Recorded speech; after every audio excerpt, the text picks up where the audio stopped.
Have you ever had an orchid look great after you've taken it home, but several weeks or months later it starts to decline and look a little rough?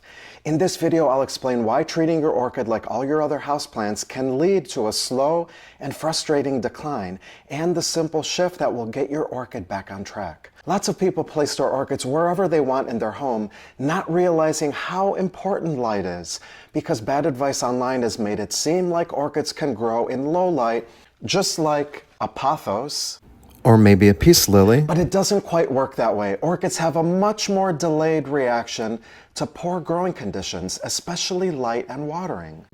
For example, orchids won't wilt in a dramatic fashion like a peace lily does as soon as they go dry. So after you buy an orchid, it may look fine for weeks or even months, and people think that they're doing great where they place their orchid, until the decline sets. And by then, it's frustrating and hard to fix. Peace lilies and pothos will survive almost anywhere, but orchids, they're different.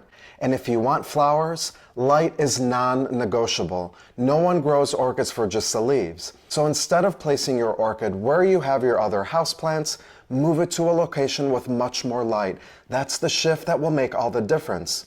And yes, cooler nighttime temperatures can help trigger blooming, but the most important factor is light, especially indoors. If your orchid isn't blooming, more light is almost always the answer. There are no magic tricks. I can't tell you how many times my followers and course members have told me that they moved their orchids to brighter spots, and it transformed their plant's health and blooming ability.